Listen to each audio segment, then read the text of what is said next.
este tema a debatir es la droga virtual, la droga auditiva o como quieras llamarlo. En primer lugar, hay que tenernos en cuenta que para poder satisfacer y saciar esta droga, que es muy conocida desde el 2010, poner sonidos que afectan neurológicamente al cerebro y debilitan reflejos de la persona, es previo antes que esta persona haya consumido drogas de por medio, porque si no, no puedes experimentar este tipo de sensaciones, porque no tienes como base algo que te estimule esto. Si este individuo tiene ni idea ni nunca tuvo la experiencia con este tipo de drogas, lo único que te provocan son dolores de cabeza horribles, y si la consumes en exceso, dolores de cabeza atroz que pueden destruir más de 5000 neuronas por segundo. Pues si escuchas estas vibraciones a vastas horas que conforman mayormente de notas negras,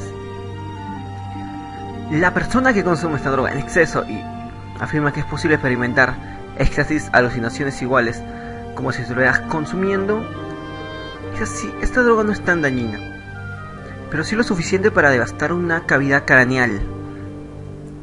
Esta parte es muy fundamental.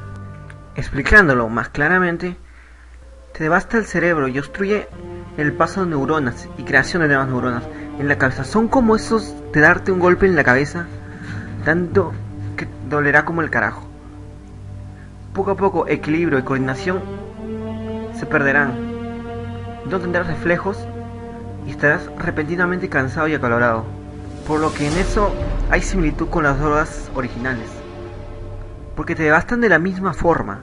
Dando mi opinión, te recomendaría nunca usarlas, pero si estás dispuesto a usarlas, te recomiendo buscar videos en YouTube y en páginas de descargas. Aunque lo que encontrás en YouTube son ese tipo de drogas psicodélicas como las que se nombran las puertas de Hades y las manos de Dios, que en lo mínimo no afectan nada, solamente dejarán un sonido extraño y algo mareado y con náuseas. Si te gustó el video, dale un me gusta y recibe. Iré siguiendo videos nuevos. Adiós, nos vemos.